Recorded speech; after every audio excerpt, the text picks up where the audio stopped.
adalah sumber utama yang Allah turunkan melalui malaikat Jibril kepada Rasulullah SAW, yang jumlah ayatnya 606.235, yang juznya 30, suratnya 114. Ya, itu sifatnya pertama adalah masih global. Dalam Al-Quran itu ayat-ayatnya sifatnya masih global. Global itu masih umum. Contoh, ada nggak Bapak, Ibu, dan saudara sekalian membaca ayat Al-Quran yang dalam Al-Quran tentang sholat disebutkan cara ruku, sujud, atau iktidal, atau tasyahud? Ada nggak dalam Al-Quran? Nggak ada kan? Yang disebutkan oleh Allah Subhanahu wa Ta'ala adalah aqimus sholat, dirikanlah sholat. Sifatnya masih global, masih am, masih umum. Tata cara sholat itu baru diatur oleh hadis Rasulullah SAW. Apa bunyi hadisnya? Berupa perbuatan Rasulullah SAW yang menjelaskan kepada para sahabatnya dengan hadisnya, "Shollu kama ra'aitumuni usolli." Sholatlah kamu sebagaimana kamu melihat aku sholat. Berarti dijelaskan, dibayan, ditafsir oleh hadis yang Rasulullah SAW menyebutkan. Dengan adanya ayat yang sifatnya masih global itu, lalu disebutkan oleh Rasulullah SAW, sehingga para sahabat jelas bahwa yang dimaksud sholat dalam ayat itu adalah sebagaimana yang dilakukan oleh Rasulullah SAW. Jelas kira-kira? Yang kedua, memiliki ayat-ayat yang sifatnya qat'iyud dalalah dan juga ada yang sifatnya doniyud dalalah. Yang qat'iyud dalalah itu sudah pasti. Misalnya dalam Al-Quran Allah sebutkan qul huwallahu ahad. Katakanlah bahwa Allah itu satu. Jelas, nggak boleh dikotak-katik lagi itu. Ihurrimat alaikumul maitah waddam walahmal khinzir. Nah, itu ayat yang masih membutuhkan tafsir. Yang dimaksud dam di situ bagaimana? Yang dimaksud bangkai itu kayak apa?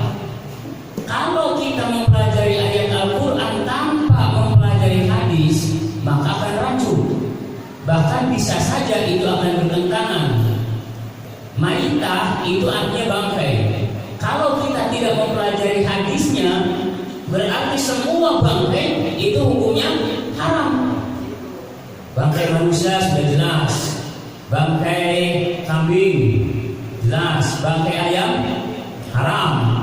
Tapi Rasulullah SAW menjelaskan kembali ada dua bangkai yang dihalalkan, yaitu as-sama wal jarod, yaitu ikan dan belalang. Berarti tidak semua bangkai itu diharamkan. Ada dua, yaitu ditaksis namanya, yaitu bangkai belalang dan ikan. Berarti boleh.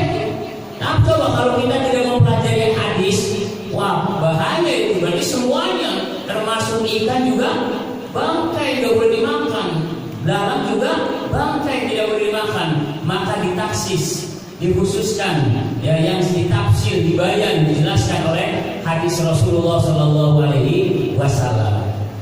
Yang ketiga, Al-Quranul Karim yang sifatnya, yang ayatnya 6.235 itu, ada ayat-ayat dalam Al-Quran itu yang sifatnya masih musyarak. Paham musyarak gak Pak? Enggak ya? Musyarak itu begini, ada satu kata dalam Al-Quran tapi memiliki makna lebih dari satu. Itu namanya musyarak. Dalam bahasa Arab, dalam fikih lughah itu namanya musyarak. Satu kata tapi memiliki makna lebih dari satu. Contoh, dalam ayat Al-Quran disebutkan surat Al-Baqarah ayat 228, wal walil mutallaqati yatarabbasna bi anfusihinna thalathata quru. Jangan taruh es, kalau taruh es kurus itu. Thalathata quru. Quru itu dalam bahasa Arab memiliki dua makna. Yang pertama itu quru maknanya haid. Yang kedua quru maknanya suci atau maka dengan satu kalimat yang memiliki satu kata yang memiliki dua makna itu, maka ulama berbeda pendapat dalam mengambil kesimpulan. Jelas ya? Ada ulama yang mengatakan bagi wanita-wanita yang ditaat itu sampai menunggu batas apanya? Sucinya. Ada yang mengatakan suci. Kalau yang mengatakan suci, ada yang mengatakan batas haidnya, berarti haidnya dari mulai haidnya dihitung sampai haid lagi sampai 3 kali. Maka berbeda-beda dalam mengambil kesimpulan. Jelas kira-kira? Contoh lain, ini sering terjadi ini buat sampai jam 10 nggak apa-apa ya. Ini saya mengantar dulu di pengantar. Biar gini, maksud saya gini, orang tuh jangan sampai menjudge bahwa dirinya lah yang paling benar. Dengan mengambil satu hadis, satu ayat, ini yang paling benar. Ini kan lagi booming kayak begini, lagi booming begini. Seolah-olah bahwa dirinya lah ayat ini yang paling benar, hadis inilah yang paling sahih. Padahal belum pernah mentahrir sebuah hadis itu. Maka kita angkatkan dulu biar bagus ini ya jalan ininya nih. Tadi sampai mana tadi? Ada ayat-ayat dalam Al-Quran itu yang membutuhkan sebuah penafsiran yang kadang berbeda pendapat antara satu ulama dengan ulama lain. Contoh, ketika Allah Subhanahu wa taala sebutkan dalam Al-Qur'an, wa idza darabtum fil ardi falaysa 'alaikum junahun an taqsuru minas shalah. Wa idza darabtum, ada kata-kata doroba. Doroba itu artinya apa? Mukul. Doroba artinya mukul. Tapi kalau dalam ayat itu diartikan wa idza darabtum fil ardi, ketika Anda memukul bumi, kira-kira tangannya kayak apa kalau memukul bumi?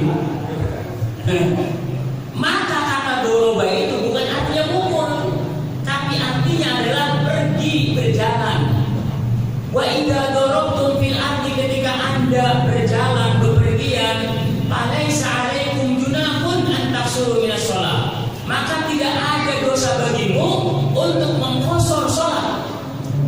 Coba kalau kita perhatikan ayat itu, mengqasar salat kan gak disebutin kan batas mengqasar salat kayak apa ya, kemudian tujuan sholatnya kayak tujuan perjalanannya dalam keadaan apa, nggak disebutkan kan, masih jelas sifatnya masih umum. Nah, karena itu maka berbeda-beda para sahabat dalam mengambil kesimpulan. Satu, yang kedua, kenapa dalam sumber yang satu Al-Quran dan juga hadis para ulama berbeda dalam mengambil kesimpulan? Tergantung periwayatan sebuah hadis itu. Misal, hadis dari Nabi Muhammad SAW. Dari Nabi Muhammad menyampaikan ke 10 orang, A, B, C, D, E, F sampai taruhlah sampai 10 orang. 10 orang ini, sahabat ini, saya yakin orang ini kemampuan berbeda-beda. Ada yang orangnya cerdas, maka disebut dengan dobit. Ada orangnya itu bisa dipercaya, sikoh. Dobit itu karena sifatnya masih umum, maka butuh penafsiran. Wa idza darabtum bil ardi falaysa 'alaikum junahun an taqsuru minas shalah. Batas kayak apa qasornya itu? Nah, inilah ulama-ulama berbeda pendapat batas qasornya. Maka Imam Syafi'i mensyaratkan orang qasor itu dengan masafahnya. Masafah itu artinya jarak. Jarak. Jelas kira-kira Imam Syafi'i memandangnya apa? Jarak. Sementara Imam Abu Hanifah bahwa yang dilihat itu bukan masafah, tapi masyakohnya. Kesulitan-kesulitan ketika kita dalam perjalanan itu yang dilihat, yang menjadi persyaratan bagi Imam Abu Hanifah. Maka kalau Imam Abu Hanifah, orang yang jalan dari airport jam 11 sampai sana jam 12 sampai Surabaya misalnya, atau sampai Surabaya jam 1, maka 30 tidak boleh untuk dikosor. Kenapa? Gak ada masyarakat, gak ada kesulitan. Orang pergi dari sini ke Surabaya berapa kilo kira-kira? Ada 1.000 lebih ya? 3.000? Berapa? 1.000-an lebih lah, taruhlah 2.000 lah. Itu kalau menurut Imam Abu Hanifah itu nggak dikosor. Kenapa? Berjalannya pakai pesawat yang jaraknya jam 11 berangkat dari sana sampai sana jam 1 misalnya, nggak ada masalah. Tapi bagi Imam Syafi'i yang dilihat itu bukan masyakohnya, tapi masafahnya. Ini antara masyakoh jangan bingung nanti. Masafah itu jarak, karena jaraknya sudah memenuhi untuk dikosor, maka dibolehkan untuk mengkosor dan menjamak. Gitu.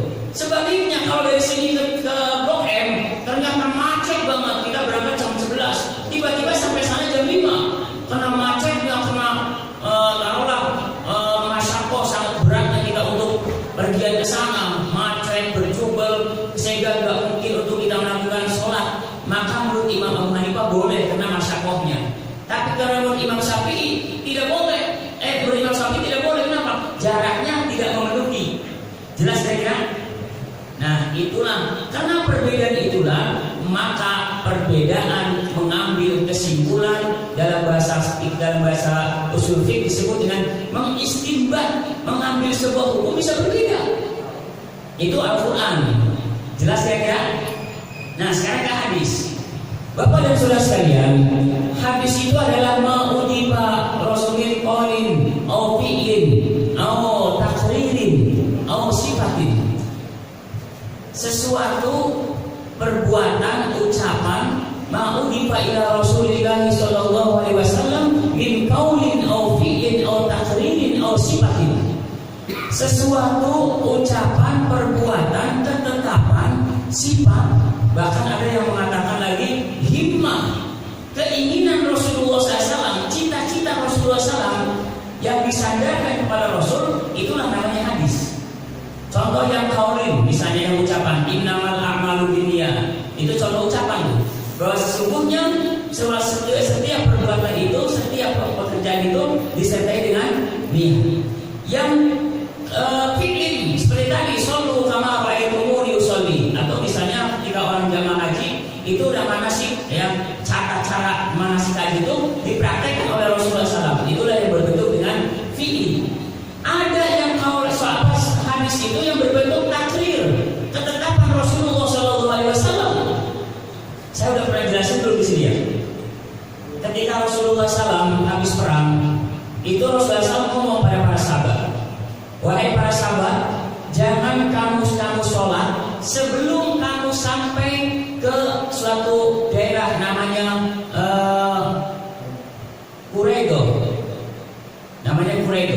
Jangan kau dulu kamu sholat sebelum sampai ke Bani Quraido. Nah, begitu lagi dalam perjalanan, tiba-tiba belum sampai sana sudah waktunya sholat duhur. Sudah sampai waktu sholat duhur. Ternyata ada sahabat yang dia sholat duhur, tapi ada sahabat yang dia sholatnya sampai Bani Quraido. Akhirnya salah sahabat itu dia bertanya pada Rasul, ya Rasul, saya belum sholat karena engkau mengatakan sholatlah kamu kalau sudah sampai Bani Quraido. Yang lainnya, ya Rasul, saya sudah sholat.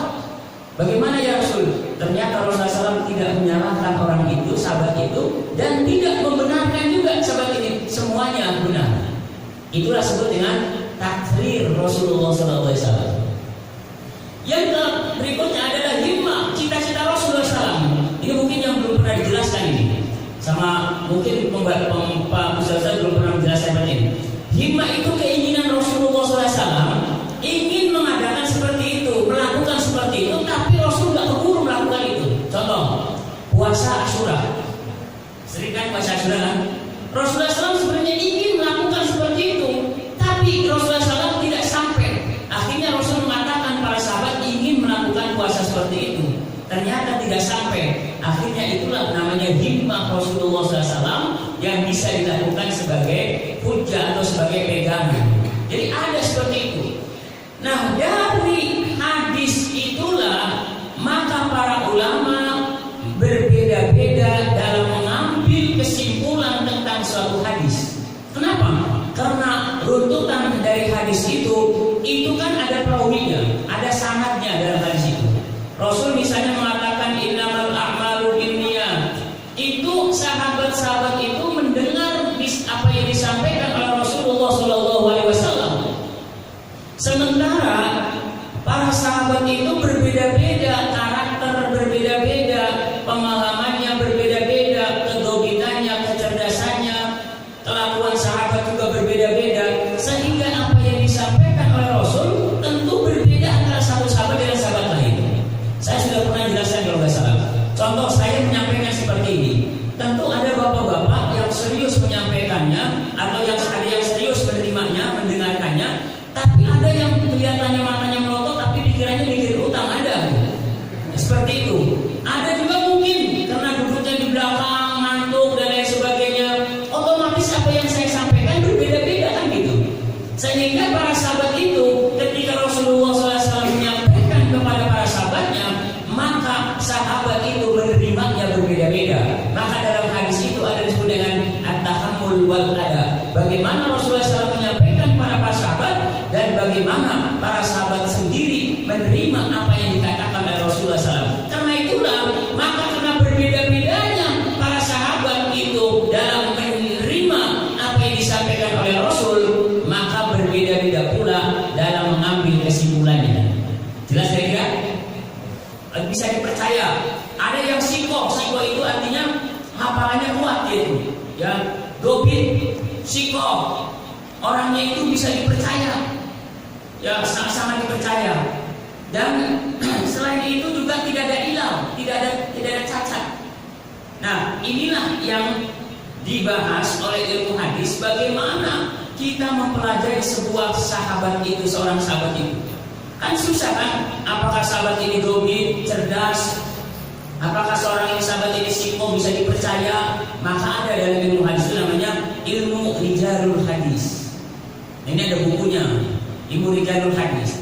Nah, untuk mengetahui kesikohan, kedobitan seorang ini, maka bisa menentukan sebuah kualitas hadis itu apakah sahih, apakah hasan. Itulah bisa diketahui. Oh, sahabat ini dia sikoh, dia orangnya bisa dipercaya. Kalau ngomong benar, nggak pernah dusta, berarti ini hadisnya sahih. Oh, ini sahabat ini pernah berbuat dusta, pernah bohong, pernah lebay misalnya. Ya, atau misalnya banyak ngomongnya, tapi pembohong, berarti ini hadisnya bukan sahih, bukan hasan. Bisa jadi dia ke maudhu atau ke doi, atau bisa jadi makruh, itu kriterianya. Dari periwayatan seorang sahabat itulah maka bisa menentukan sebuah hadis.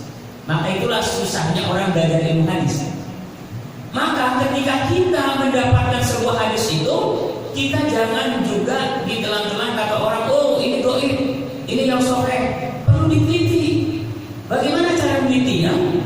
Ada ilmunya, namanya takhrijul hadis, mentahrir sebuah hadis.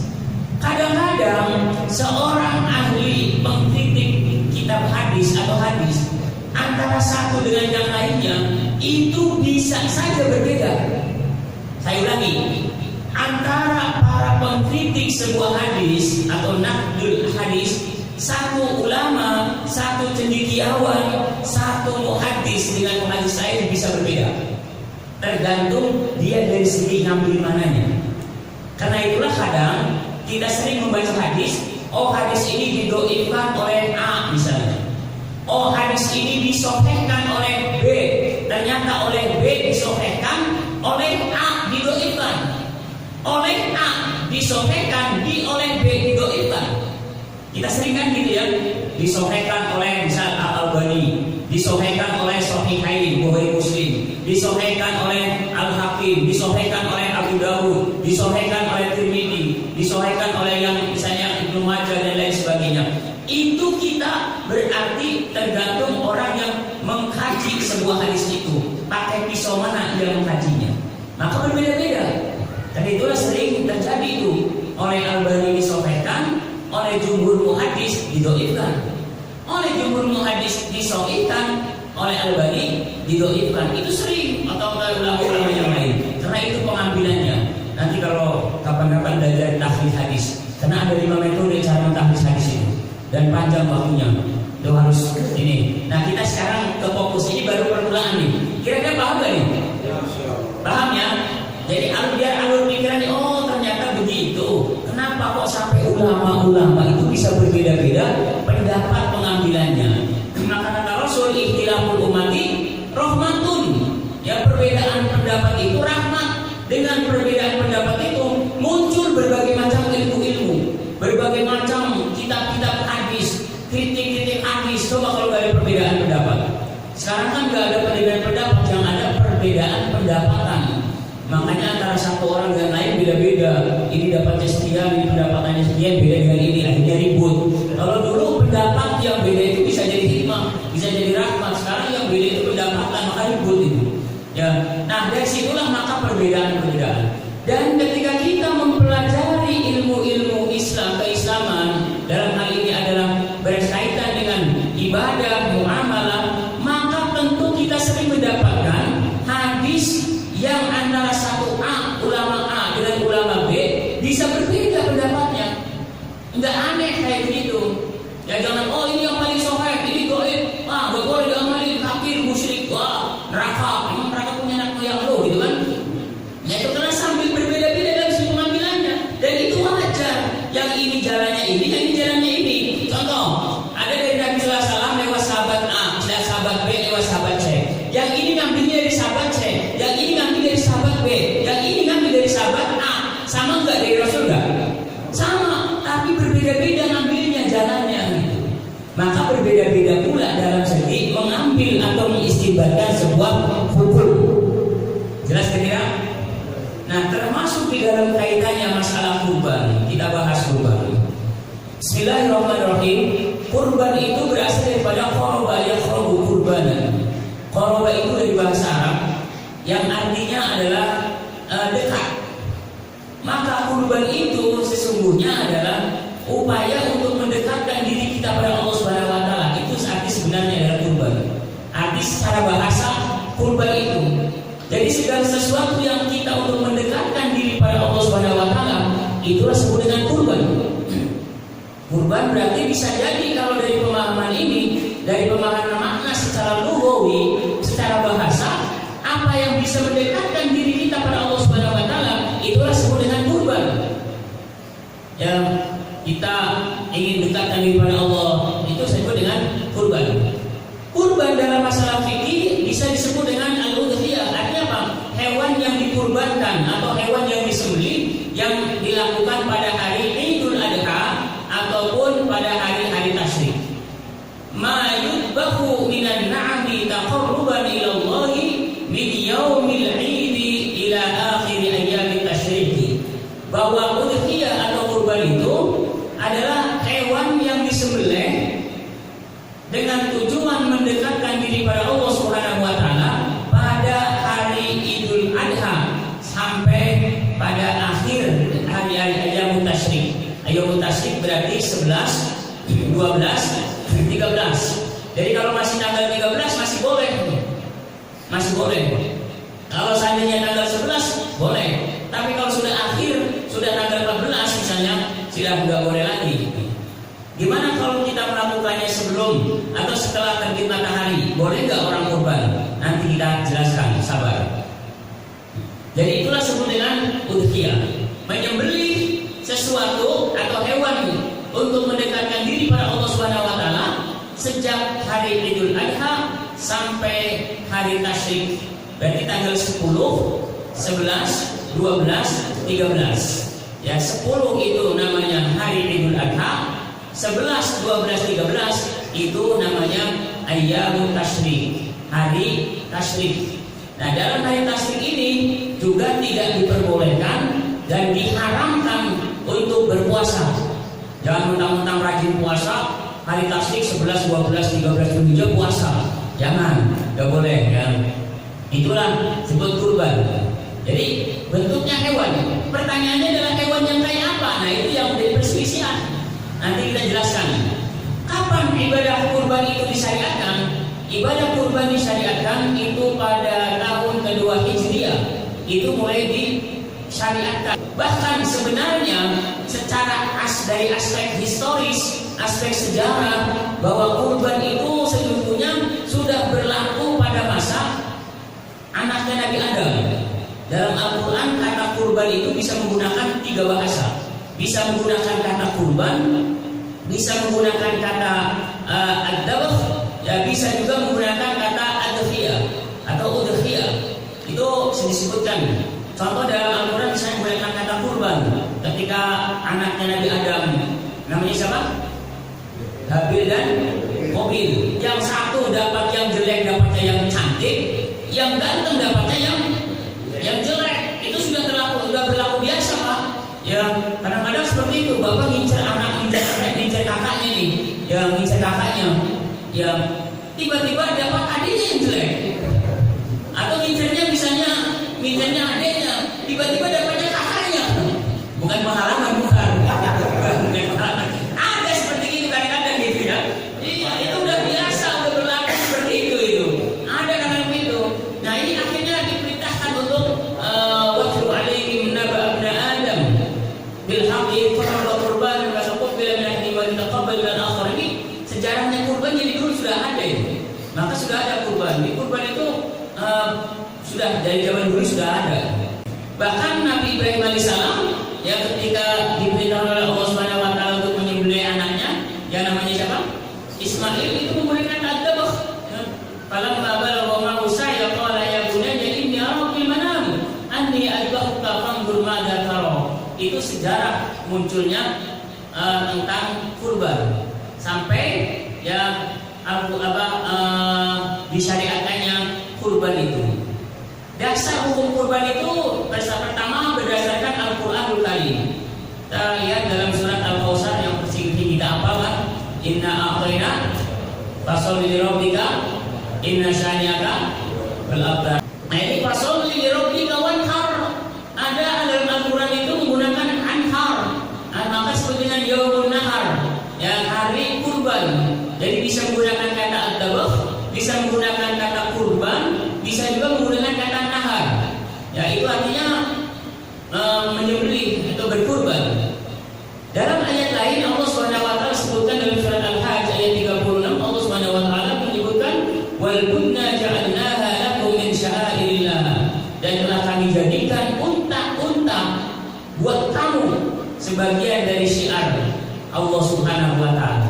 Inilah yang mendasari kenapa kurban itu diperintahkan, disyariatkan. Cuman pertanyaannya, apakah kurban itu termasuk sunnah atau termasuk wajib? Nah, ini yang jadi perselisihan. Coba kita lihat ayat itu. Fasholli li rabbika wanhar, dan salatlah atau dirikanlah salat kepada Tuhanmu, wanhar, dan berkorbanlah. Masih umum gak sih Pak? Masih umum kan? Wal bunna ja'alnaha lakum min sya'airillah, dan kami jadikan untukmu unta-unta dari sebagian syiar-syiar Allah. Di situ menyebutkan kata-kata wajib enggak? Ada kata-kata wajibnya? Enggak. Nah, itu yang saya tadi antarkan tuh sebenarnya. Karena ayat Al-Quran itu masih sifatnya global, belum ditaksis, belum ditakyin, ya masih sifatnya umum, masih sifatnya membutuhkan interpretasi, maka itu menimbulkan berbeda-beda. Ini dari Al-Quran. Nah, kenapa? Karena tidak disebutkan secara khusus bahwa kurban itu wajib. Tidak disebutkan. Ya, tidak disebutkan. Maka itulah berbeda-beda. Coba kita lihat dalam sunnah Rasulullah SAW. Ada dalam sunnah Rasulullah SAW kurban itu hadisnya ma'amila adamiyun min amalin yawman nahri ahabba ilallahi min araqat dam innaha la ta'ti yawmal qiyamati bi quruniha wa ash'ariha wa adlaqiha wa inna damma la yaqa min Allahi bi makani qabli an yaqa min al-ardi fatayyibu biha nafsan. Tidaklah seorang manusia melakukan suatu amal pada hari nahar. Pada hari nahar itu disebut dengan 10 Dzulhijjah atau Idul Adha, yang lebih dicintai oleh Allah Subhanahu wa taala daripada menumpahkan darah atau menyembelih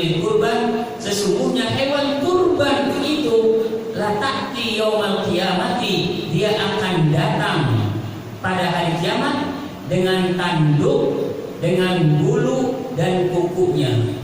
Tuh, jadi apa yang kita korbankan itu akan datang pada hari kiamat.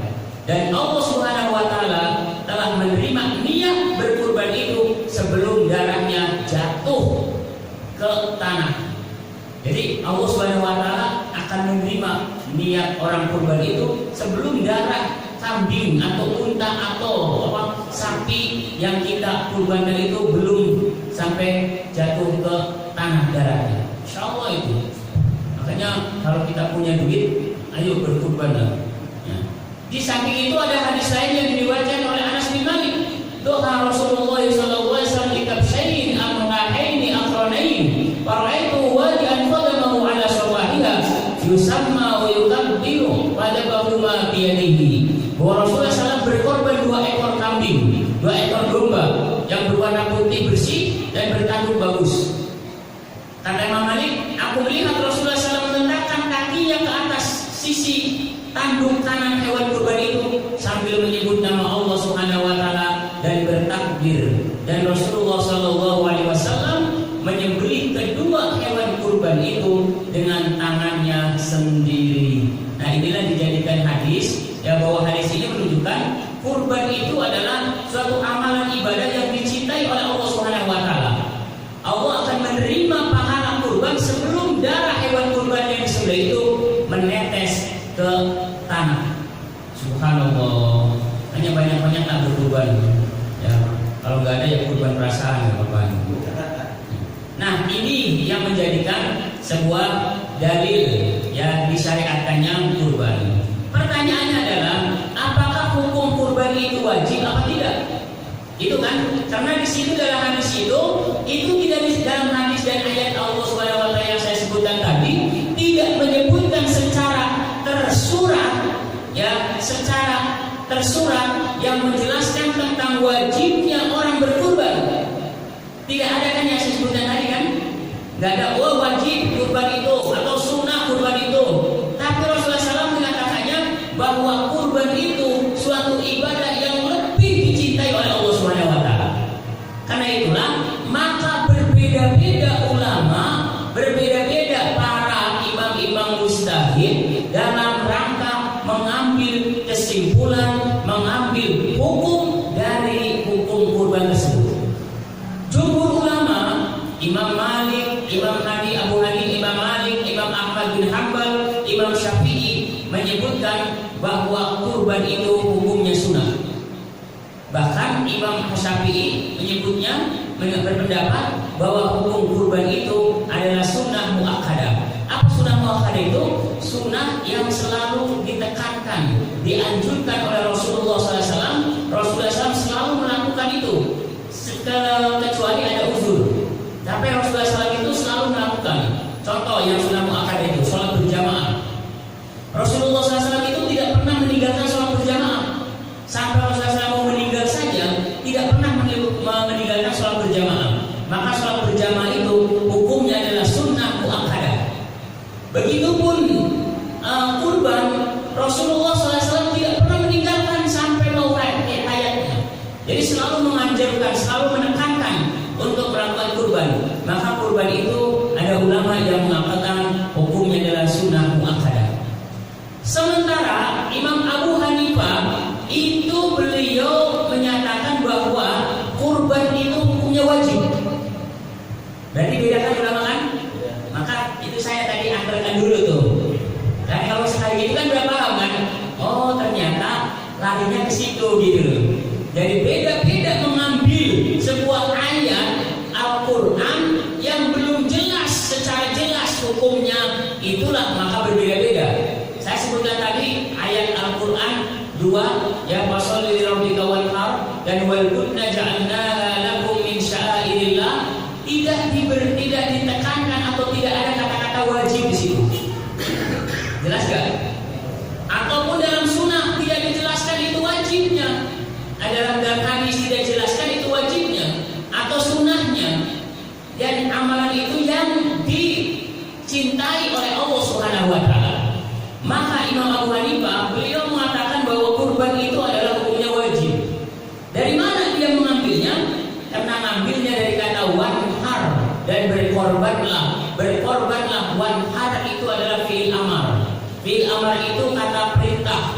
Kata perintah itu berarti sesuatu yang diperintahkan. Maka itu menurut Abu Hanifah itu adalah wajib. Tetapi pertanyaannya, apakah setiap sesuatu yang diperintah itu bisa menimbulkan wajib? Nah ini maka berbeda-beda ulama dalam mengambil hukum tentang kurban. Ini jadi jelas ini gini. Nah, paham atau pusing nih? Pusing. Bro, pusing. Ini kayak di mahasiswa saya. Terlalu ilmiah kali ya. Atau yes, pokoknya gitulah gitu ya. Jadi supaya apa? Supaya saya itu supaya nganterin orang itu, oh paham, oh begini ya jalan orang mengambil hadis itu begini, mengambil kesimpulan itu begini. Dan ini jarang Pak pengajian-pengajian kayak gini diungkapkan tuh. Jarang kan, gak pernah ada kayak gini kan? Iya, makanya mahal. Enggak.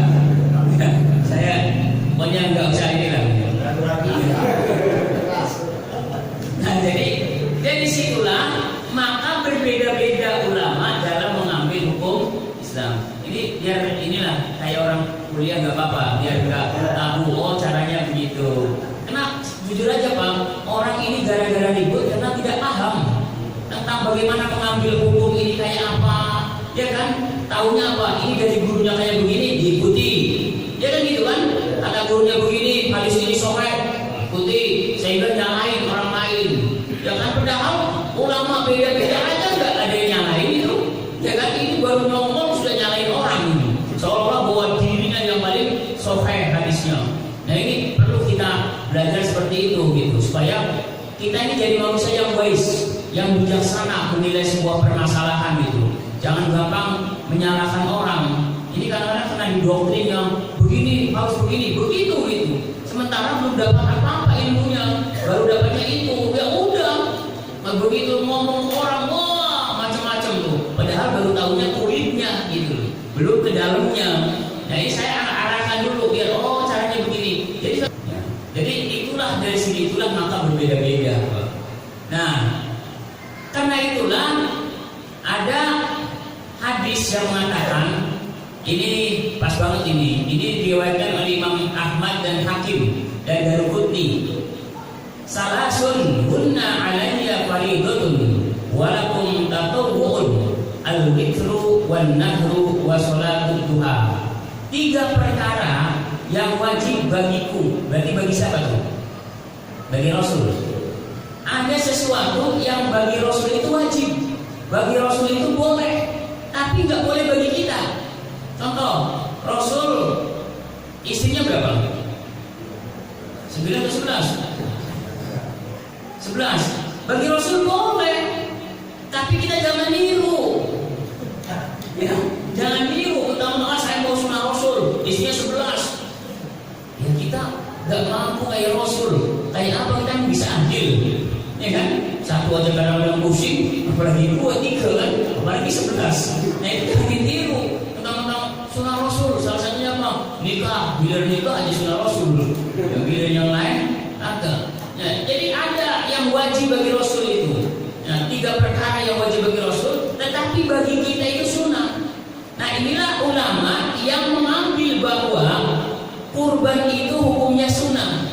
Karena berdasarkan hadis ini, yang hadis ini diperjelas atau yang menjelaskan tentang Al-Quran tadi yang belum jelas hukumnya. Maka ulama hadis ini, yang hadis ini riwayatkan Imam Ahmad bin Hanbal dan Imam Hakim dalam Al-Mustadraknya dan Imam Daruqutni dalam kitabnya, ya itu yang disunahkan 3 diantaranya itu ada dalam hadis itu. Maka ulama menyimpulkan bahwa hukum daripada orang yang melakukan kurban itu adalah sunnah berdasarkan hadis ini. Jelas kira-kira? Ada hadis lain yang mengatakan umirtu bin nahwi wa laisa biwajibin. Nah ini Imam Tirmidzi ini. Imam Tirmidzi menjelaskan bahwa aku diperintahkan untuk berkurban wa laisa biwajibin, tapi kurban itu tidak wajib bagimu. berarti nggak wajib. Nah, inilah perbedaan ya, sampai ulama itu berbeda dalam mengambil sebuah kesimpulan. Jadi kalau ayat Al-Quran nggak ada hadisnya. Ya, bahkan Imam Syafi'i mengatakan wa balaghana anna Abu Bakr As-Siddiq wa Umar kana la yudhiyani karahiyatan ayyuktada bihima fa yadullu man ra'ahuma annaha wajibatun. Imam Syafi'i rahimahullah beliau mengatakan telah sampai sebuah riwayat kepada kami bahwa Abu Bakar As-Siddiq, Umar bin Khattab pernah tidak berkurban. Ulang lagi, Umar bin Khattab, Abu Bakar As-Siddiq pernah tidak berkurban. Kalau itu wajib berarti harus kurban kan? Kalau nggak kurban berarti dosa kan gitu. Tapi Umar bin Khattab, Abu Bakar As-Siddiq pernah tidak berkurban.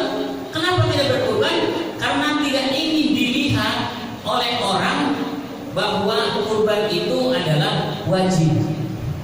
Berarti pendapat yang mengatakan wajib cuma satu ulama, jumhur ulama. Ketika disebutkan jumhur ulama dalam fikih itu Imam Abu Hanifah, Imam Malik, Imam Syafi'i, Imam Ahmad bin Hambal. Tiga di antaranya Imam Malik, Imam Syafi'i dan Imam Ahmad bin Hambal itu mensunahkan. Bahkan Imam Syafi'i mensunah muakkadkan, tetapi satu Abu Hanifah itu mewajibkan. Masyaallah muslimin rahimakumullah. Dari sinilah maka yang berkurban itu ulama, jumhur ulama itu adalah mengatakan hukumnya sunnah muakkadah. Bagi siapa sunnah muakkadah itu? Tentu bagi orang yang mampu. Karena itulah dalam hadis disebutkan man wajada sa'atan falam yudhi fala yaqrabanna musallana. Siapa orang yang memiliki kemampuan kelapangan harta lalu dia tidak berkurban, maka kata Rasul fala yuqarribanna fala yuqrabanna musallana. Jangan sampai mendekati, sekali-kali jangan dekat musolatku, tempat sholatku. Artinya apa? Kalau ada keluasan harta, kelapangan, pertanyaannya adalah kapan orang itu dikategorikan sebagai orang yang mampu? Kapan orang itu dikategorikan sebagai orang yang memiliki kelapangan, keluasan harta? Imam Syafi'i mengatakan orang tersebut dia dikatakan orang mampu, orang memiliki kelapangan harta manakala dia memenuhi kebutuhan pokok orang tersebut untuk dirinya dan juga untuk menafkahi pada hari adha tersebut. Itulah yang disebut dengan mampu. Kira-kira Bapak mampu nggak? Kalau mampu, kurban. Nah, kalau nggak kurban, katanya jangan dekat-dekat. Artinya apa? Ini hadis ini jangan sampai kita terisolir oleh Rasulullah SAW. Ya, karena kita nggak mau terisolir kan. Lalu pertanyaan yang berikutnya adalah kapan waktu penyembelihan hewan kurban itu? Penyembelihan hewan kurban itu dilakukan yaitu pada hari pada 10 Zulhijjah dan ayyamut tasyrik. Tapi kalau seandainya misalnya ada orang yang menyembelihnya begitu terbit matahari pada hari Idul Adha, boleh nggak disembelih situ? Boleh asal sudah melakukan sholat Id. Hal ini berdasarkan sebuah hadis yang diriwayatkan oleh hadis ini adalah dalam Sahih Bukhari Muslim. Sungguh pertama kali ya kita lakukan pada hari adalah melaksanakan sholat Id dulu, baik sholat Id, kemudian pulang, setelah pulang baru penyembelihan hewan kurban. Itu yang bagus. Kalau seandainya ya siapa orang yang melaksanakan seperti itu, maka dia telah melaksanakan sunnahnya. Dan siapa yang menyembelih kurban sebelum Idul Fitri, Idul Adha, maka itu hanya menjadi daging yang ia persembahkan untuk keluarganya. Jadi kalau sebelumnya, berarti sebelum Idul Adha, misalnya nih malam Idul Adha kita nyembelih, berarti belum tuh. Berarti itu hanya untuk keluarganya saja, hidangan untuk keluarganya. Tidak termasuk ibadah kurban, walaupun sedikit pun itu tidak termasuk. Nah, gimana kalau misalnya menyembelihnya malam, boleh nggak? Tidak boleh. Maksudnya setelahnya ini ada Rasulullah SAW pernah waktu yang afdol untuk menyembelih kurban itu adalah siang hari. Boleh nggak dilakukan malam hari? Boleh, tapi hukumnya makruh. Boleh tapi hukumnya makruh. Mana ini perintahnya? Annahu naha anil dzabhi bil lail, bahwa Rasulullah SAW melarang menyembelih hewan pada malam hari. Ini hadis dari Tabrani. Pertanyaannya adalah kenapa malam itu dihukumi makruh untuk menyembelih hewan kurban? Karena satu diantaranya khawatir ada kekeliruan dalam penyembelihan. Itu diantaranya. Coba kalau malam kita nyembelih, kan bisa saja kan keliru kan? Kambing punyanya si A, yang disembelih misalnya punya B, atau yang lainnya lah dalam penyembelihannya. Atau bisa jadi menyulitkan dalam pembagian. Coba bayangkan kalau misalnya malam kita ininya kurbannya, kan orang lagi pada tidur, kita gedor-gedor untuk membagi kan, pendistribusiannya kan susah itu. Ya maka bisa jadi ada orang yang berbagi dan orang yang enggak. Maka lebih baik yang diambil adalah siang. Tapi kalau seandainya misalnya nggak ada waktu lagi kecuali memang hanya malam saja, itu berarti hukumnya makruh. Diterima nggak? Terima, sah. Tapi hukumnya makruh, tidak membuat dosa. Jelas tidak? Lalu hewan apa aja sih yang bisa disembelih? Apakah nyamuk boleh, ayam boleh, burung boleh? Kan? Nah inilah dari sebuah ayat yang ayat itu menjelaskan cuman kata-kata bahimatul an'am. Wa qul wa likulli ummatin ja'alna mansakan liyadhkuru ismallahi 'ala ma razaqahum min bahimatil an'am. Berarti kurban itu termasuk yang boleh itu adalah al-an'am, binatang ternak. Ayam binatang ternak enggak? Hah? Ayam binatang ternak enggak? Binatang ternak. Terus burung binatang ternak. Tapi yang termasuk binatang ternak dalam jenis ini adalah diantaranya unta, lembu apa lembu itu?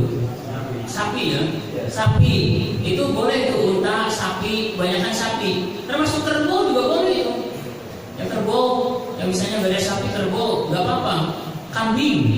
Kambing, atau bisa juga sejenisnya lah. Tapi jangan yang kambing bisa itu.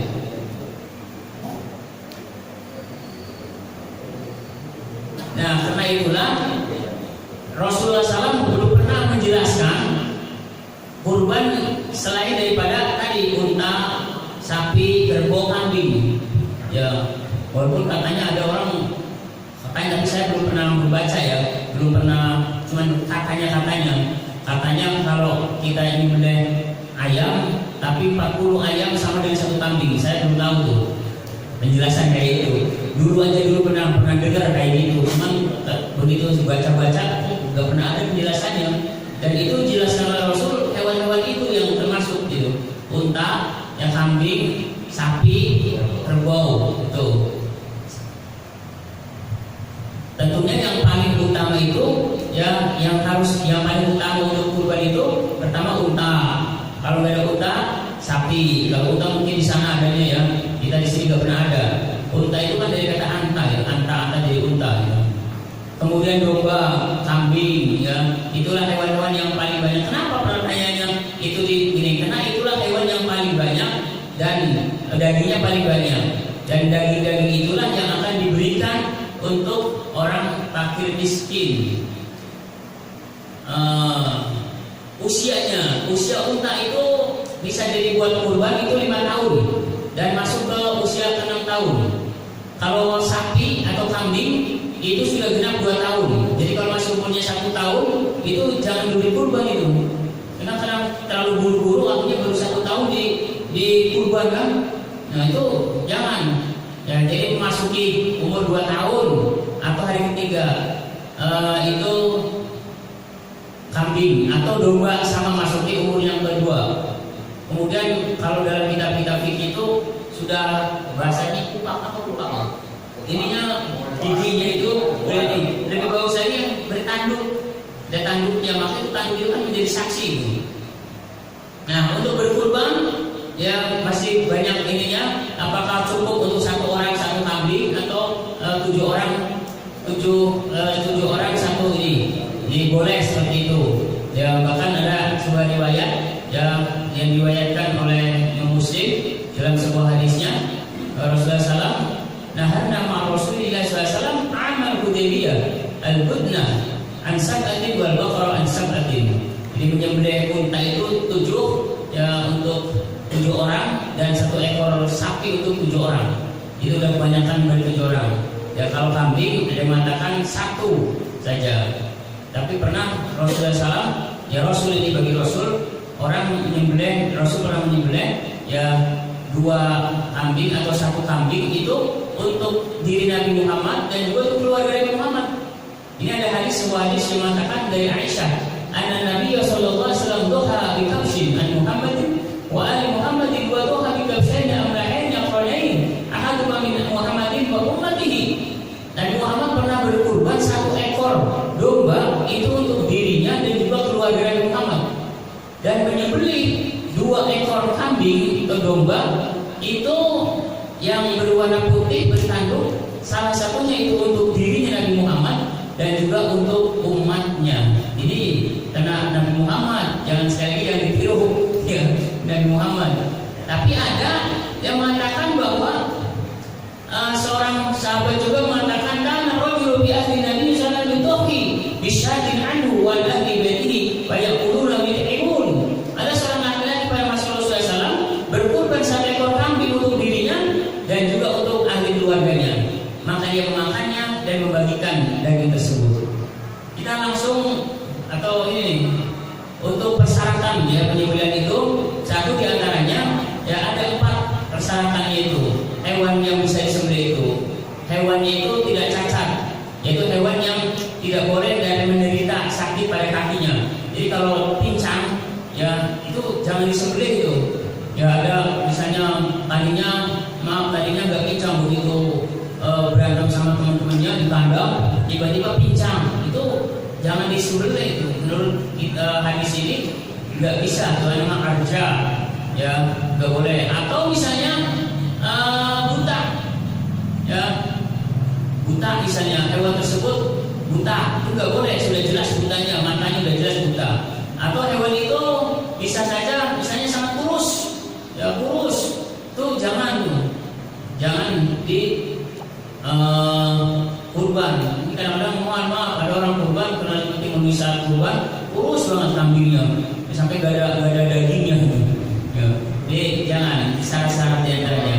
Atau ada yang hewan itu yang menderita sakit yang sudah jelas-jelas sakitnya, jangan juga itu, jangan buat di kurban ya, karena itu larangan dari Rasulullah SAW, termasuk tidak boleh untuk berkurban dengan hewan-hewan yang seperti itu. Nah, ada pertanyaan gini, apakah orang itu dia kurban dulu atau akikah dulu? Nah ini sebenarnya masih banyak bahasan, tapi saya ini aja ya, karena bisa malam udah pada ngantuk, besok pada kerja saya paham. Atau bisa juga ada juga di pertanyaan, kalau kita misalnya punya orang tua kita meninggal, boleh nggak itu berkurban? Itu sangat penting kan ya? Penting nggak itu? Nah, saya bahas itu dulu atau yang tadi akikah dulu? Akikah dulu. Oke, kita bahas akikah dulu. Akikah itu hukumnya apa sih? Akikah hukumnya apa? Sunnah. Ya, sunnah muakkadah. Berarti sama nggak dengan kurban? Sama. Nah, pertanyaannya kalau sama, berarti mana dulu? Apakah kurban dulu atau akikah dulu? Ya, kurban dulu atau akikah dulu? Akikah. Yang lain kira-kira akikah dulu atau kurban dulu?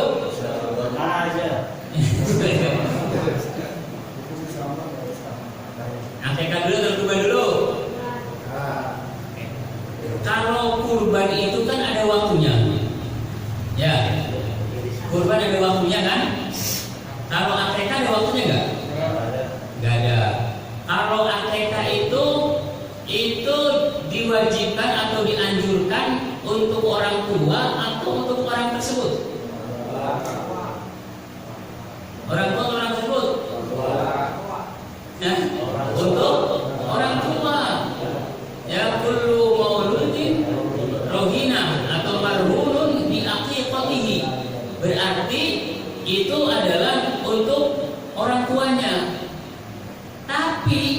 seandainya orang tersebut sudah balik, kayak kita ini udah balik kan, udah mampu, maka yang berhak dan dianjurkan itu ya kita yang sudah muakadkan. Ketika belum balik, maka orang tuanya. Karena itu maka berbeda pendapat. Ada ulama yang mengatakan, kebanyakan ulama, bahwa yang lebih didahulukan itu adalah kurban dulu. Kayak misalnya kita nih, kita udah mampu misalnya. Karena kurban itu bisa waktunya itu adalah tertentu, yaitu pada Dzulhijjah atau Ayyamut Tasyrik. Sedangkan akikah itu bisa saja dilakukan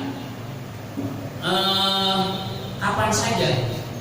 Maka ketika kita memiliki kemampuan pada hari itu, maka yang lebih didahulukan adalah kurban dulu daripada akikah. Toh dua-duanya juga hukumnya sunnah muakkadah.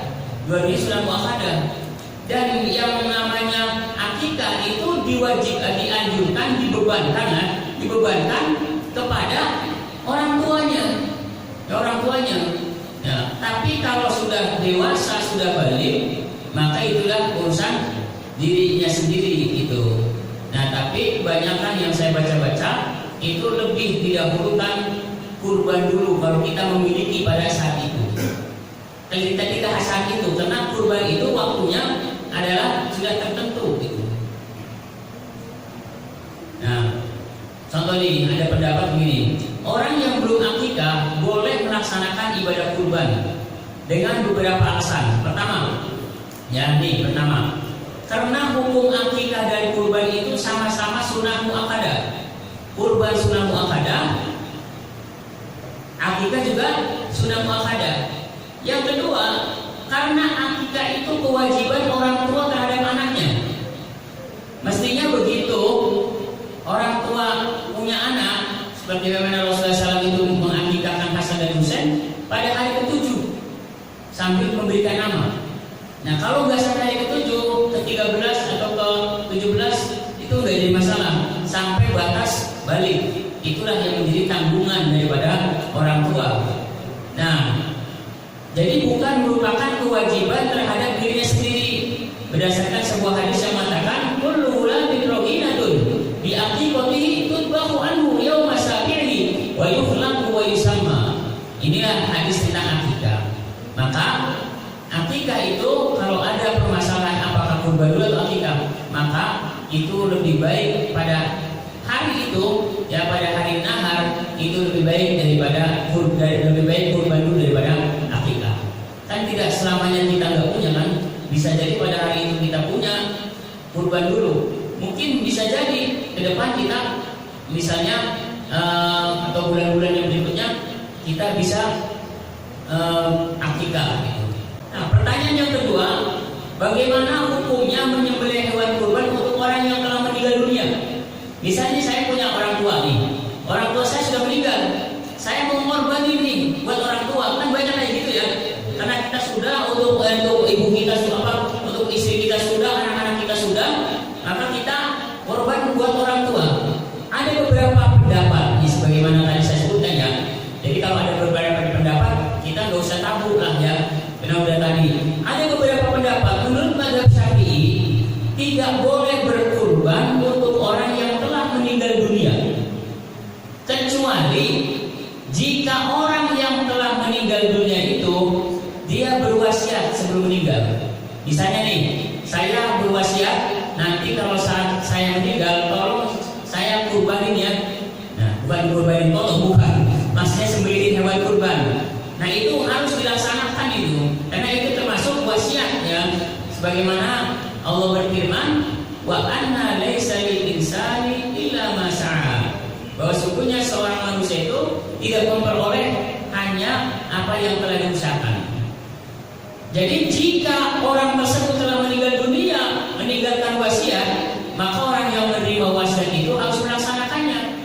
Dan semua dagingnya, ingat semua daging itu mesti disedekahkan kepada orang fakir miskin. Jadi misalnya bapak punya ibunya meninggal, saya ingin kurbankan ya karena wasiat, maka itu dikasihkan semuanya. Dan orang yang menerima wasiat tadi nih, misalnya bapak nih, itu tidak boleh memakan daging kurban tersebut tuh, karena tidak ada izin dari orang yang meninggal tuh untuk memakan daging tersebut. Nah ini ingat tuh, ya. Ini kadang-kadang kan gitu kan, ada kan kejadian di masyarakat kan, bapak ibu saya sudah tetap pernah wasiat nih, kemudian gimana nih, saya mau korbanin, dia minta yang banyak gitu. Nah itu harus diberikan, karena itu sedekah gitu. Imam Malik mengatakan hukumnya makruh hukumnya berkorban untuk orang yang telah meninggal. Ya, tuh makruh tuh. Jika orang yang meninggal dunia itu tidak menyatakan sebelumnya ia meninggal, gimana caranya? Jika orang yang meninggal itu menyebutkannya sebelumnya meninggal, ya jadi wasiat tapi bukan nazar, maka ahli warisnya dianjurkan untuk melaksanakannya. Jadi itu hukumnya makruh Imam Malik. Kalau Imam Syafi'i tadi apa Imam Syafi'i? Tidak boleh kecuali dia berwasiat. Imam Ahmad bin Hanbal itu membolehkan berkurban untuk orang yang telah meninggal dunia. Tapi daging hewan kurban tersebut disedekahkan dan dimakan semuanya, dan balasannya untuk orang yang telah meninggal dunia. Jadi jangan ngambil itu bapak ibu kalau misalnya berkurban tuh. Hanafi berpendapat lagi sama seperti Imam Ahmad bin Hanbal. Berarti apa? Boleh. Imam Ahmad bin Hanbal dan Imam Abu Hanifah itu membolehkan tuh. Tetapi menurut mazhab Hanifah haram hukumnya memakan daging kurban yang sembelih untuk orang yang telah meninggal dunia. Imam haram itu, malah haram. Nah inilah hukumnya. Masya Allah, ternyata kita banyak juga yang menjelaskan itu. Kayaknya udah dulu ya, nanti lanjutin atau gimana nih? Soalnya masih banyak nih. Bagaimana hukumnya orang misalnya panitia kurban mengambil hak hewan kurban. Kemudian apakah boleh seumur hidup kita satu kali kurban atau setiap tahun berkurban? Ya, terus persentase pembagian kurban kayak apa? Ini kayaknya banyak banget ini. Nanti lagi ya. Oh panitia. Yang panitia. Pada zaman dahulu ya, semua proses kurban itu dilakukan sendiri oleh orang yang berkurban. Jadi panitia itu tidak mengambil sedikit pun. Nah, zaman sekarang kurban itu dilakukan ada panitianya. Ada beberapa pendapat, salah satu di antaranya kalau orang tersebut dia mau misalnya di panitia nih. Misalnya panitia itu mau dapat hewan kurban, itu harus sudah dibagi dulu. Jadi misalnya distribusikan nih, ini buat panitia, ini buat panitia, itu baru boleh. Jadi sudah bagiannya fakir miskin sudah kebagian semua, panitia sudah dibagi, itu berarti boleh dan itu haknya. Tapi kalau belum dibagi, tiba-tiba ngambilin, kebanyakan kan kayak gitu kan, mentang-mentang panitia, kadang-kadang anaknya atau istrinya di belakang pagar. Bisa, itu nggak boleh itu namanya nyuri gitu, dan haram hukumnya itu, ya nggak boleh itu, sangat nggak boleh.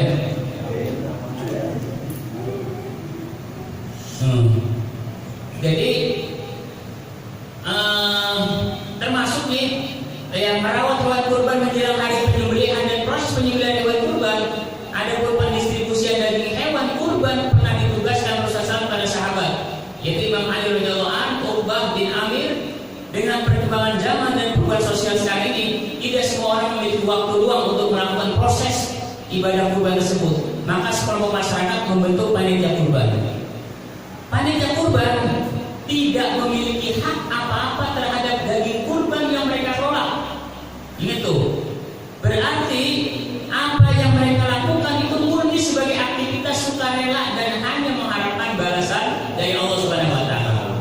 Tapi itu ini berat juga ya. Iya. Enggak ada yang mau ini. Nah, bahkan sebagian mereka tidak memiliki hak dan kuasa daging jika daging kurban tersebut belum dibagi-bagikan. Jadi harus dibagi-bagikan dulu. Ingat tuh. Jadi kalau sudah dibagi-bagikan, ini haknya ini fakir miskin, haknya ini sudah dibagi-bagikan. baru panitia itu bisa mengambil daging tersebut haknya. Tapi kalau belum dibagikan kan belum jelas tuh haknya. Jangan, maka paling awal dulu panitia itu bagikan dulu hak yang ini, misalnya RT ini berapa, yang fakir ini, yang ini bagikan dulu, udah cukup semua, baru tuh. Jangan dulu panitia udah mau cepat-cepat nyatet, ya bisa ingin ngambil dulu. Nah, itu berarti mengambil bukan haknya. Jadi pertama nih, ya solusinya. Karena kan tadi kan nggak boleh kan. Solusinya pertama, daging tersebut harus dibagi terlebih dahulu.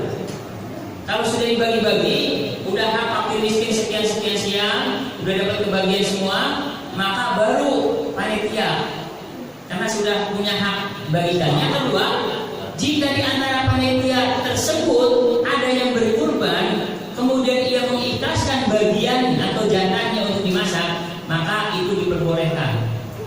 Misalnya saya berkurban nih, dan saya bisa ngambil, nggak apa-apa. Ketiga, seandainya ini saya kasih solusinya. Seandainya tidak ada di antara panitia itu yang berkurban, tapi ada di antara mereka yang berhak mendapat bagian kurban, maka bagian jatah itulah yang boleh dimasak. Jelas ya? Jadi boleh ya, jangan sampai kita mengambil yang bukan haknya. Intinya begitu. Ada orang yang misalnya fakir, ya tidak mendapatkan haknya gara-gara lebih dulu panitia fakir.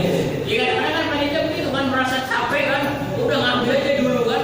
Akhirnya ada yang nggak kebagian atau belum dibagi-bagi, lebih parah. Yang lebih penting lagi nih, panitia boleh nggak menjual kulitnya, tanduk atau bagian hewan kurban? Misal ya, kan banyak misalnya ini terjadi banyak ini Pak. Saya kemarin waktu rapat ini saya jelaskan seperti itu. Jadi panitia kurban ya sebenarnya, walaupun ini dalam ada beberapa pendapat, itu tidak boleh, haram hukumnya menjual kulit hewan kurban atau lemak atau daging, kepala, bahkan bulu hewan kurban itu nggak boleh. Hukumnya haram.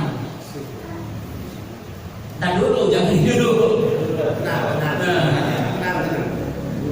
Baik itu hasilnya untuk masjid ataupun misalnya untuk makan-makan panitia.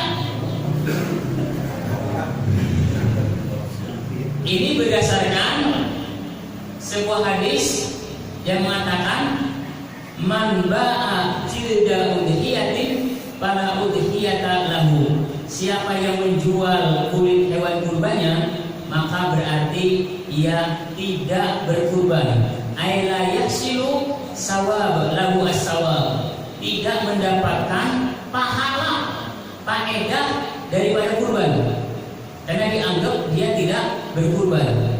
Yang dari panitia ini. Jadi kayak apa, bagaimana caranya nih? Caranya adalah kita infak. Jadi jangan dijual nih Pak, jangan dijual. Ada orang nih misalnya ya, saya jujur Pak, jujur saya dulu beberapa bulan yang lalu saya punya ide, gimana ya kalau saya jual beli kulit kan di Garut itu kan ada pabrik-pabrik bikin itu kan, dan saya punya channel juga orang Garutnya, sampai iya Pak boleh Pak, itu dari 50 juta itu bisa jadi 75 juta. Tapi saya begitu pikir, iya saya baca lagi, ini ternyata ada hadis yang manba jildal ujlati para ujian dalam. Artinya kalau orang tersebut yang menjual kulitnya atau lemak atau misalnya kuku sampai rambutnya aja, maka dianggap layak suruh lahu as-sawab. Jadi tidak mendapatkan pahala, tidak mendapatkan faedah daripada kurban tersebut. Jadi kurbannya tidak berarti sia-sia kan begitu kan. Nah ini caranya adalah dengan cara kita mensedekahkan saja. Bahkan dalam hadis lain kalau saya tidak salah, itu walaupun ini diberikanlah untuk misalnya beduk masjid ya, atau yang lainnya ya, jadi pemanfaatan pada yang lain. Bahkan ada dijelaskan kalau seandainya orang tersebut orang kaya, misalnya nih orang kaya dikasih dapatkan harusnya kan buat orang miskin tuh. Oh ternyata buat orang kaya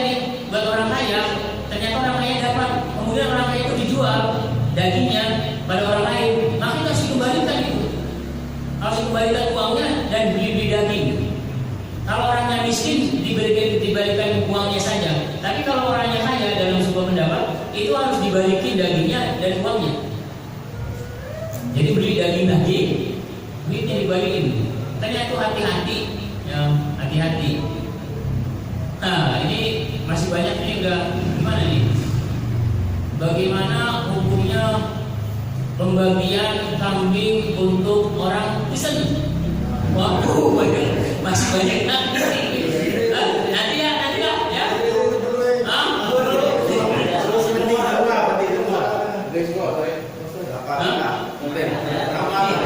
Mau tanya, silakan tanya dulu.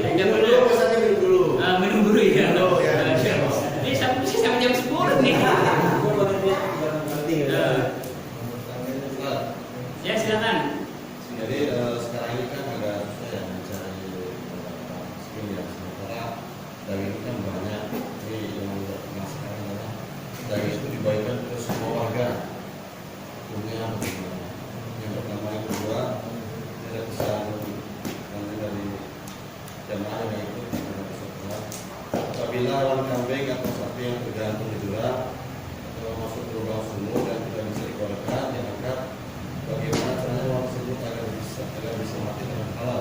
Bagaimana saya boleh lagi? Misalnya ada hewan kambing atau sapi yang tergantung di jurang. Yang sedang apa?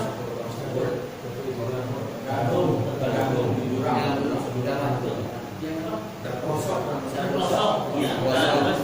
Supaya bisa halal dan tidak mati sia-sia. Udah. Jadi yang lebih utama dulu kita bagikan adalah kepada orang yang berhak menerimanya dulu, yaitu terutama yang fakir miskin, itu harus dibagikan dulu. Jangankan yang orang kaya ya, kita yang panitia aja kalau belum dibagi-bagikan nggak boleh ngambil dulu. Jadi harus di orang yang prioritas dulu, pada fakir miskin dulu. Kalau udah fakir miskin sudah ini, baru misalnya ke tetangga-tetangga yang kira-kira ini ternyata masih bisa juga ya, orang-orang kaya nggak jadi masalah gitu. Itu jadi seperti itu. Jadi orang yang membutuhkan dulu itu yang lebih afdol dibagikannya. Terus kalau seandainya ada kurban kemudian hewannya itu terpelosok lalu jatuh itu ya, ternyata kakinya patah. Kalau kakinya patah, dalam saat berkorban tadi, ketika kakinya itu sakit, itu salah satunya nggak boleh untuk dikurban. Berarti itu kira-kira panitia yang ganti ya. Berarti itu pengawasan panitia itu. Maka panitia itu penting itu. Jangan sampai hewan itu dia jatuh atau hewan itu dia bahaya sampai buta. Karena awalnya pembelinya itu sehat. Nah solusinya adalah gimana caranya supaya hewan itu disembuhkan dulu. Nah kalau sampai disembuhkan sampai yang mutasi dulu ini, ya dalam keadaan darurat, insya Allah nggak jadi masalah. Dalam keadaan darurat, dan itu orang itu sudah niat untuk berkurban, ya berkurban. Insya Allah diterima oleh Allah Subhanahu Wa Taala. Itu kan persyaratan-persyaratan itu kalau yang dalam keadaan tidak darurat. Ya kalau dalam keadaan darurat, ya sementara misalnya nggak ada lagi dan merepotkan, ya menyulitkan, maka boleh dipakai karena ada ad-darurah tubihul mahdzurah. Ya darurat itu bisa membolehkan sesuatu yang darurat. Ya. Jadi bisa seperti itu. Ada lagi? Ya. Assalamualaikum warahmatullahi wabarakatuh. Waalaikumsalam warahmatullahi wabarakatuh. Saya mewakili dari panitia, insya Allah jadi panitia untuk bulan nanti kita. Jadi di sini saya ingin bertanyakan karena kita di masjid ini sudah beberapa kali melaksanakan dan beberapa hal itu kita bisa dibilang banyak yang kurang dalil. Ini mohon penjelasan dari Ustaz. Pertama tadi sudah ditanya oleh Pak Guru Jajak bahwa kita kebiasaan di masjid ini untuk korban itu dibagi rata. Dibagi rata berarti kata semua kakak di rumah dibagi, baik itu non muslim ataupun muslim, benar ya, diporsi oleh. Nah itu bagaimana berdasarkan secara syar'inya? Bahwa masalah kulit, untuk masalah kulit kemarin kita jual dari panitia, terus ada beberapa tahun ke belakang itu ada perdebatan. Nah terus yang tadi itu sudah sampaikan, nah, di situ kan untuk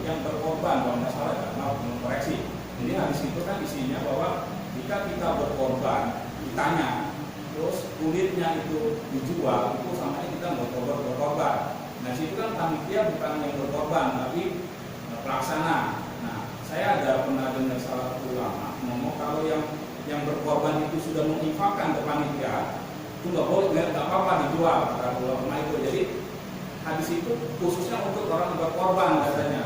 Kalau saya berkorban terus saya jual kulitnya itu nggak boleh. Tapi kalau saya berkorban terus kulitnya itu saya mau ke panitia, ini saya nggak mau ambil, saya infakkan buat panitia, terserah panitia mau apa, itu nggak masalah kalau itu sebagai penanggung mohon koreksinya. Terus untuk apalagi yang biasa kita dimasihkan. Ya, jadi mohon penjelasan aja dari mungkin dari panitia yang lain atau bapak ini bisa menjelaskan sehingga kita kedepannya lebih jelas. Panitia juga kan ini amanah kan terkait kita dikasih amanah untuk megang ini.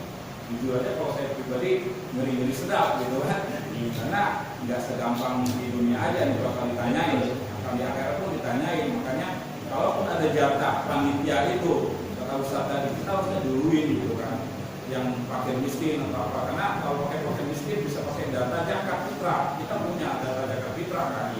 Kalau memang perlu semua dibagi, oke, kalau misalnya boleh, kalau nggak ya udah panitia insya Allah dapat pahala dari Allah, itu aja kan. Ya, kita ikhlas. Ini saja kan. Ya, saya jawab dulu tentang pembagian. Tentang pembagian zakat hewan kurban.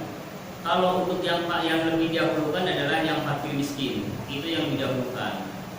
Gimana kalau seandainya fakir miskin sudah, ya tetangga-tetangga sudah, ya orang yang mampu, tapi dalam hal pembagian daging orang, maaf dalam tanda petik karena ini bahasanya di sini Yahudi dan Nasrani atau non Muslim, ini ada beberapa pendapat nih.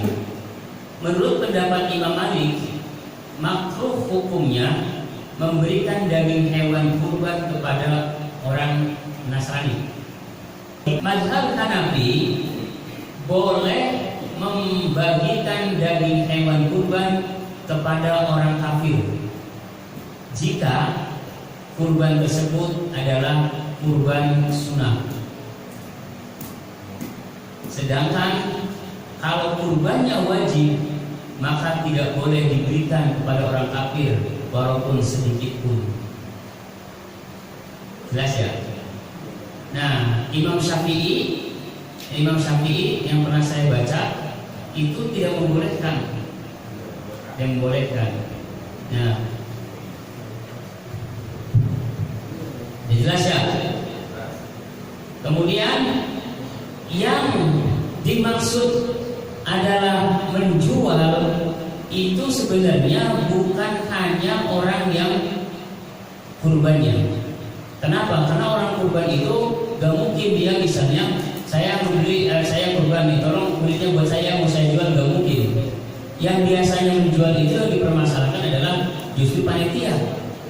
Ya kan gitu ya. Kenapa? Karena supaya bermanfaat katanya. Nah, karena bermanfaat bisa jadi buat makan-makan. Makanya sampai mengatakan kalau seandainya panitia itu jangan sampai dia yang menjual hal seperti itu. Gimana caranya di-manage? Manage-nya gimana? Setiap orang yang berkurban itu infak. Misalnya orang ini kurban kambing, infaknya 100.000.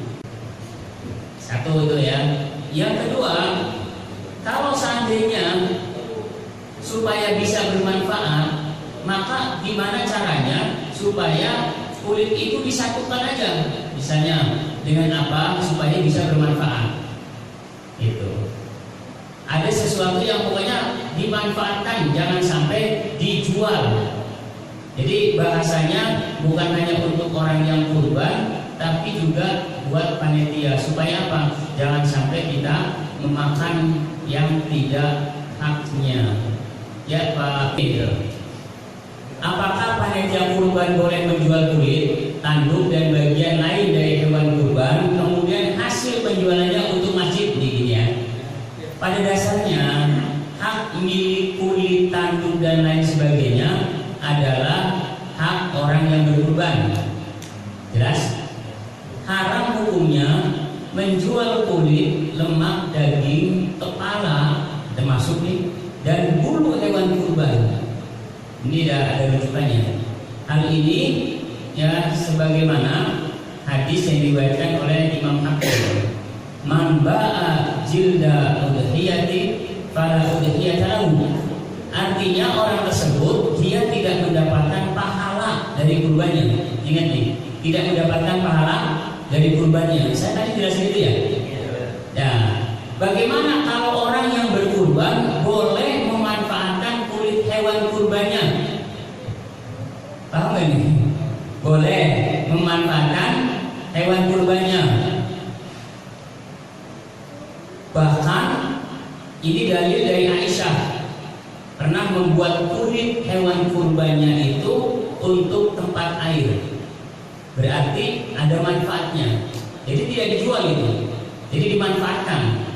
Kemudian semestinya orang yang berkurban itu mengingatkan kepada panitia untuk tidak memanfaatkan kulit, tanduk dan sebagainya.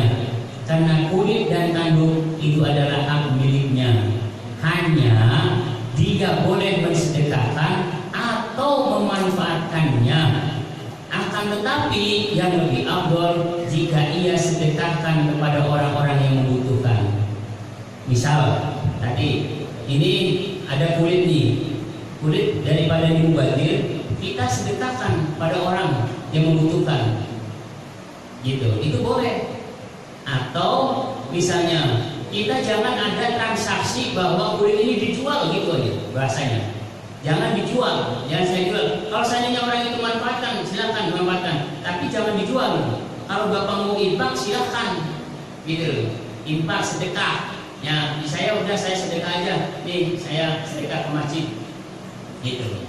Atau seperti tadi, karena daripada orang itu bau dan lain sebagainya, ini orang ini butuh nih. Kita sedekahkan pada orang yang butuh tadi, yang imleknya atau ininya, itu juga jadi masalah. Yang penting jangan dijual. Betul, jangan ada transaksi bahwa ini dijual atau orang itu membeli gitu.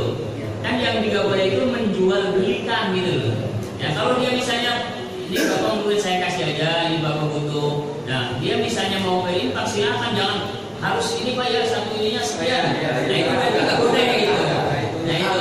Tapi kalau saya infak buat masjid, bahasanya infak bersedekah. Dan kita bersedekah pada orang itu bersedekah pada kita, gitu kan? Buat masjid, buat masjid. Jadi kalau seandainya kita belum apa-apa, misalnya bagi udah ngambil dulu, oh bagi ini apa? Sisain dulu yang ini, jangan tuh masih milik hak orang. Ya, sama kayak kita punya harus zakat nih, ya zakat belum zakat kita udah ngambil dulu, misalnya ini jangan dulu, jadi harus dibagiin dulu. Gitu. Bahkan ada namanya kurban jama'i. Kurban yang berbareng-bareng. Saya misalnya anak sekolah nih, ya anak sekolah ini misalnya sama sekolah-sekolahnya atau ini kurban gitu ya. Nah ini ada beberapa pendapat, ada ulama yang tidak membolehkan kurban seperti itu. Alasannya bahwa kurban itu adalah hak untuk orang tersebut. Ya jadi misalnya patungan gitu ya, murid-murid kayak gitu. Tapi ada yang membolehkan dengan alasan untuk melatih orang tersebut supaya terbiasa berkurban. Tadi itu. Nah, berkaitan dengan tadi kurban yang dikoordinir atau yang dibiayai oleh perusahaan, berarti kan seorang perusahaan itu dia sudah mensedekahkan, mengorbankan untuk orang-orang tersebut. Nah, dengan biaya adalah dari perusahaan itu. Nah, kalau kita melihat fenomena yang ada sekarang banyak seperti itu ya. Rasulullah SAW itu pernah kurban untuk dirinya dan untuk umatnya. Itu Rasulullah pernah untuk dirinya, bahwa umat ini dan juga untuk umatnya. Itu Rasul.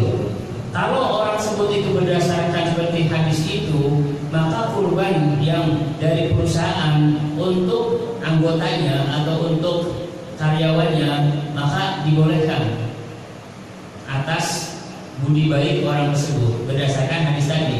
Karena Rasulullah SAW pernah beliau berkurban untuk dirinya, untuk keluarganya. Keluarganya kan bisa diartikan wala ali, washabihi, ya, untuk sebagai karyawan, ya, atau sebagai saudaranya, bahkan umatihi, untuk umatnya. Itu Rasulullah SAW pernah kurban seperti itu.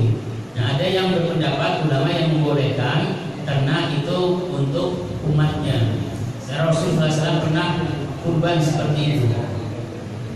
Tapi ada ulama yang kalau memang berkurbannya hanya untuk dirinya sendiri dan uang dari dia gitu. Kenapa? Karena itu berdasarkan hadis man sa'ata man wajada sa'atan fala midhi fala yaqrabanna musallana. Dia orang memiliki kemampuan untuk berkurban. Berarti kan orang tersebut gitu. Cuman kena dibiayai oleh orang perusahaan itu dengan hadis tadi. Rasulullah SAW juga pernah berkurban untuk umatnya, untuk keluarganya. Keluarga di sini kan bukan berarti hanya keluarga si korban, bisa saja karyawan itu bagian dari keluarga, bagian dari umatnya lah ya kalau dikatakan ini. Maka itu bisa dibolehkan.